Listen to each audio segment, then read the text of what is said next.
Poem by Mary Oliver, Wild Geese. You do not have to be good. You do not have to walk on your knees for 100 miles through the desert, repenting.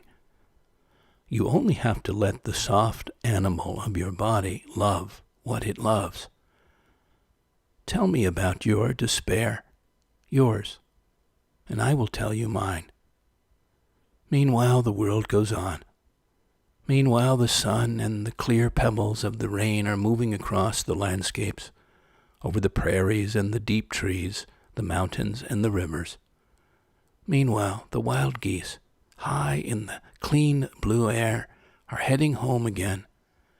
Whoever you are, no matter how lonely, the world offers itself to your imagination, calls to you like the wild geese, harsh and exciting, over and over, announcing your place in the family of things.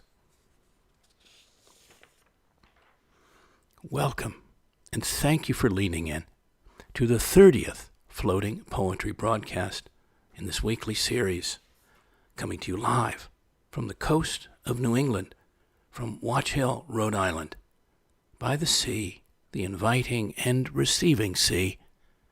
And thank you to all my faithful ongoing listeners. Know that I feel you out there each week, tuning in geographically from near and far, but heartfully very close in. This is your poet and poetorialist, Colin Goedecke, inviting you this week to explore what longing and belonging mean to you, their shapes in your life right now, to delve into your deeper longings or desires to belong, maybe to consider how fully you're embodying or could more greatly unearth, engage, and embody these vital senses, these natural feelings. So let's enter some musings, mine and others, and some poems that speak to these large dimensions of our beings and directional signals in our lives. Longing, belonging, deep-set feelings shared in some form by you, me, everyone living, by everyone you know, all those who ever were through time, and all who will be born in the future. What are the shapes of your longings, of your heart, mind, body, spirit? Maybe for a loving partner or enriching friendships, for inspiration, for a peaceful world, for more colorful, flavorful experiences, maybe for being truly seen, heard, and understood by others. How rare. Or longings aside you may have emerging within or flowing through you full on these days, including a burning longing inside all people of the world right now to be at real liberty again, to be free of all the imposed lockdowns, of the unnatural suppression and subversion of our daily lives and desired and so natural, so human ways of being and relating. As I mused on the material for the broadcast, also several songs sprang to mind. There's a wonderful love song, a song of longing from the 1930s, one of my favorite periods of music, 30s and 40s and some 20s. It was written by Jerome Kern. Some of you may know it's called All the Things You Are, and it starts like this. Time and again I've longed for adventure, something to make my heart beat the faster. What did I long for? I never really knew. Beautiful song, all about longing and longing for a love that becomes the adventure. Folk singer Greg Brown has a, for me, perfect and so poignant song. It's called Further In, where an album of the same name, where he sings about going further in with his partner, his beloved, going, quote, past the place where love hides its face and down to where we begin. How about that for a line? So many songs and paintings and novels and other works of art through all of history everywhere on these themes. And then there's belonging. You might pause and ask yourself, who or what do you belong to, very meaningfully, or want to, and why? How it serves your essence, far below any social, political, or economic veneer. Is it a true community, a humanizing movement, something else? What about belonging to yourself? There's a thought for us. Surprising how many people don't feel they wholly do belong to themselves. They feel claimed by others and other things. How about to a family, but not to a family of origin, rather a chosen family of kindred spirits? I have my own like-hearted friendships, partnerships, a word I spoke of last program, where we've each chosen to belong together, not by accident or obligation, but by pure desire, choice, and intention. Soul sisters and soul brothers, I call them, connected at the source. Or there's belonging to a literal place, a town or a city, to its fabric, or to a landscape itself, whether the mountains or the ocean, the seaside, as is my case here by the sea in New England, where I know in my bones and my soul I belong, feel most vital. And there's belonging to this very planet Earth, this remarkable home of ours. In my book, this matters immensely because it's a starting point for so much appreciation and celebration. What about where you don't belong or feel you no longer belong? Important to pay heed to these feelings, these intuitions too. Very important. David White, who I love to quote, and it was marvelous and so wise in his way, has a relevant line, one I live by, from a poem called Sweet Darkness. There he writes, "Give up all the worlds except the one to which you belong. Sometimes it takes darkness and the sweet confinement of your aloneness to learn anything or anyone that does not bring you alive is too small for you." Now, friends, on to other thoughts I've arrayed from people I believe have something valuable to say, to bring to our consciousness about longing and belonging. Our other times referenced Irish philosopher poet John O'Donohue said, "To be human is to belong."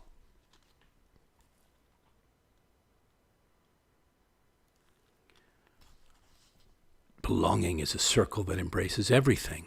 If we reject it, we damage our nature. The word belonging holds together the two fundamental aspects of life, being and longing. To feel as if you belong is one of the great triumphs of human existence, and especially to sustain a life of belonging and to invite others into that. But it's interesting to think that our sense of slight woundedness around not belonging is actually one of our core competencies. That though the crow is just itself, and the stone is just itself, and the mountain is just itself, and the cloud and the sky is just itself, we are the one part of creation that knows what it's like to live in exile, and that the ability to turn your face toward home is one of the great human endeavors and the great human stories. It's interesting to think that no matter how far you are from yourself, no matter how exiled you feel from your contribution to the rest of the world or to society, that as a human being, all you have to do is enumerate exactly the way you don't feel at home in the world, to say exactly how you don't belong. And the moment you've uttered the exact dimensionality of your exile, you're already taking the path back to the way, back to the place you should be. You're already on your way home. Thank you, David White. There's a fascinating multiverse creator and collector, Ben Zion, who appeared famously in the 30s and 40s.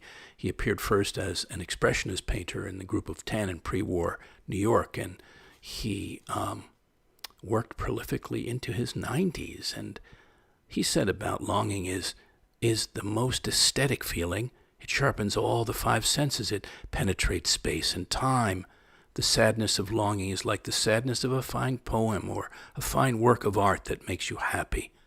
Happy are those that have something to long for, and that is the sadness of our time, that belonging took the place of longing.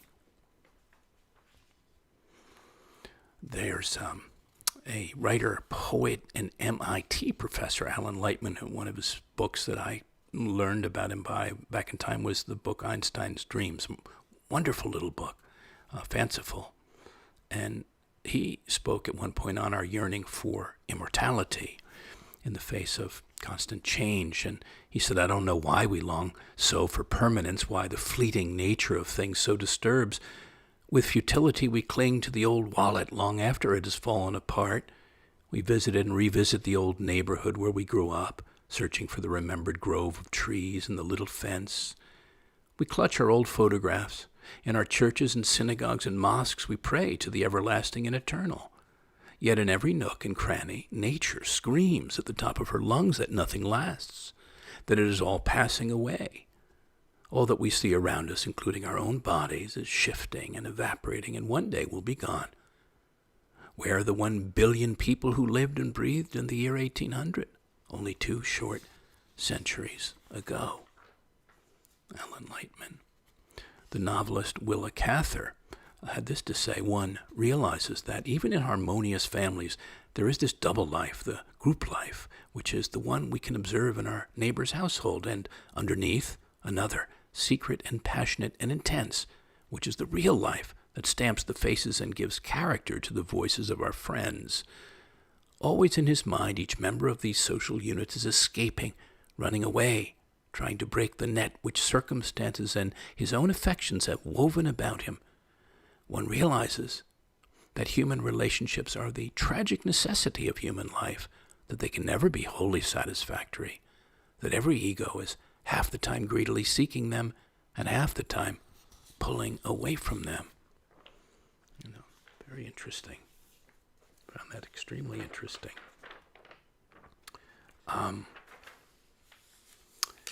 From the Australian Psychological Society, there was a piece last year in June, Making Sense of Belonging by Dr. Kellyanne Allen.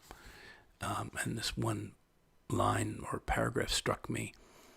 The increasing economic wealth of our society means that we can afford to live on our own and migrate away from the neighborhoods where we grew up. This is a luxury that our ancient ancestors did not have, when living alone may not have been an option.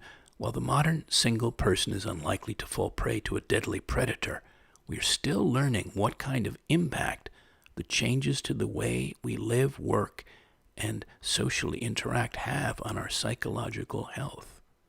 It's a good question, meaning our natural sense of belonging. How is that affected? I don't have an answer, but I like asking the question, like pondering that.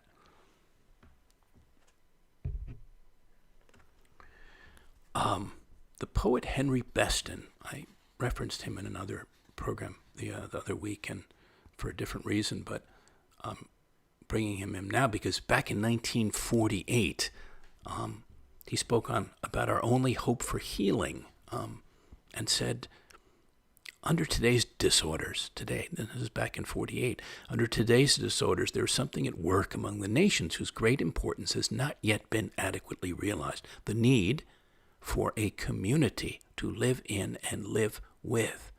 The hope is vague, unsaid, and unformulated, but the need is great, and there is something in our hearts which troubles us, that we have lost what was once so beautifully called, quote, the commonweal. I suspect that if this open wound is to heal, it will have to heal like all wounds from the bottom, and that we shall have to begin at the beginning with the family and its obligations, with the village and its responsibilities, and with our universal and neglected duty to the earth.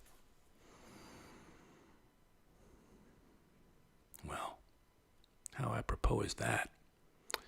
From a different Australian source, a site called Tree of Life. Yet it would seem that we are no longer in between origin stories. Within Western culture, a new story of human identity, purpose, and belonging is gaining momentum, gaining clarity. as we have continued to pose our time-honored meaning-giving questions within the light of the new understandings of how the world came into being, a new story of human belonging is emerging. A new story which is offering new ways of viewing ourselves in our world, leading once again toward meaningful connection within our own selves, with others, and with the deeper rhythms of life itself. A new story which, in the teachings of Kelly, quote, is no longer showing us how to transcend or escape the human condition, but helping us discover how to live a fully intimate human life. A fully intimate human life. All right. On with some poems.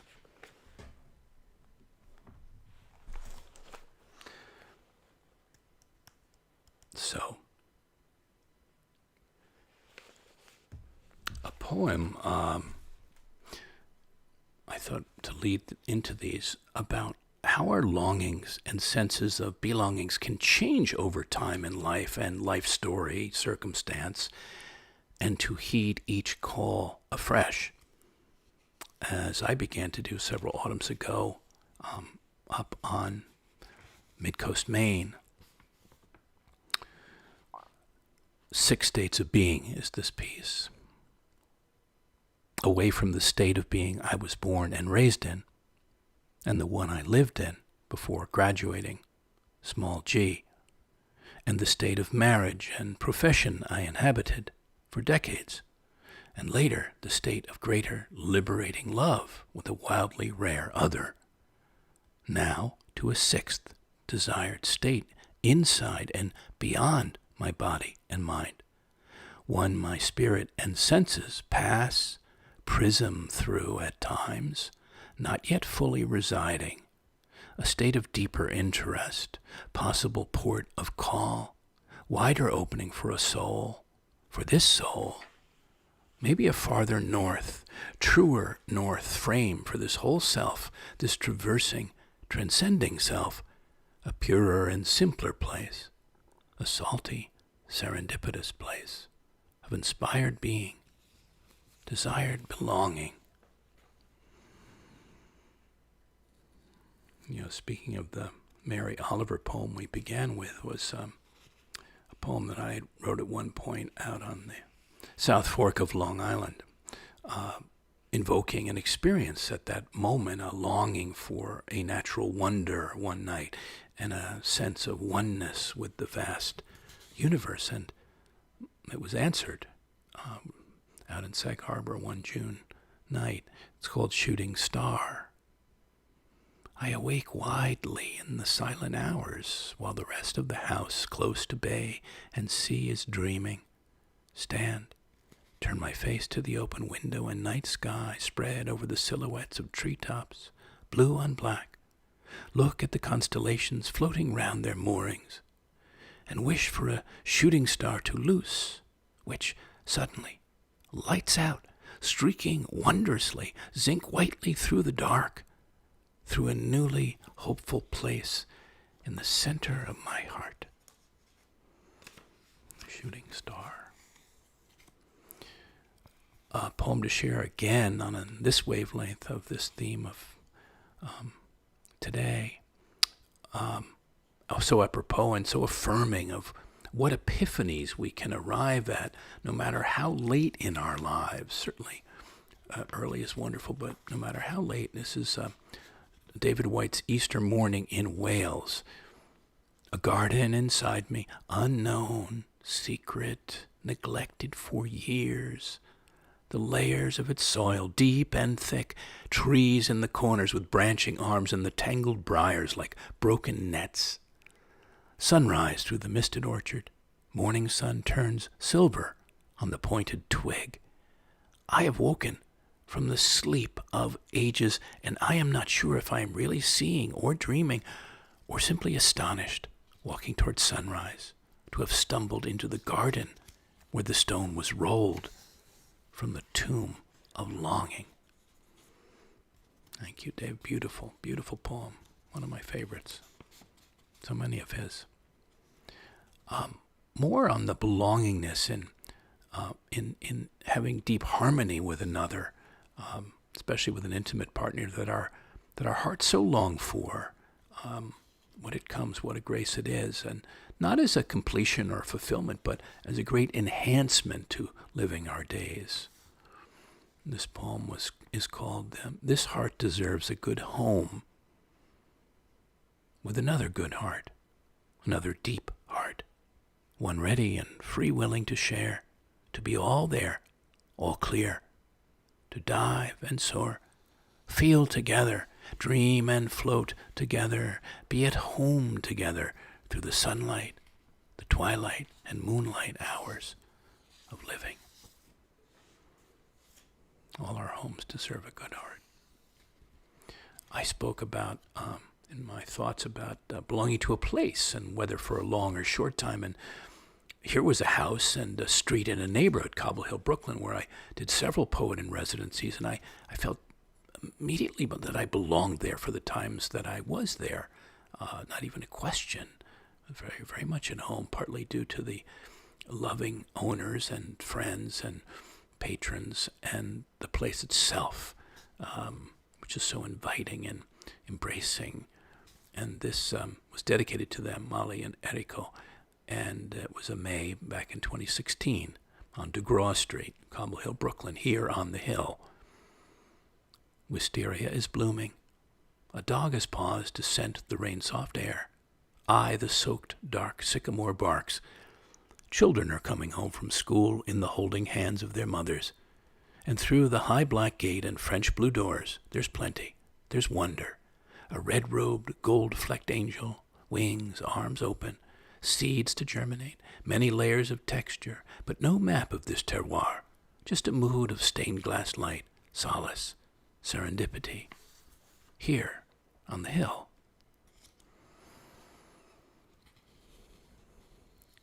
Then there's the pure desire to belong inside another's beloved essence, beingness, to nestle there. That's at once visceral and sensual and beautiful and soulful and many, many things. And this is a small but big poem to me, written in Toronto back in August of 2012. It's called Belonging. Belonging in your cinnamoned arms, in your sea-green eyes, alongside your sun-honeyed body, inside all of your beauty. Belonging. I did belong there for some years. It was quite marvelous.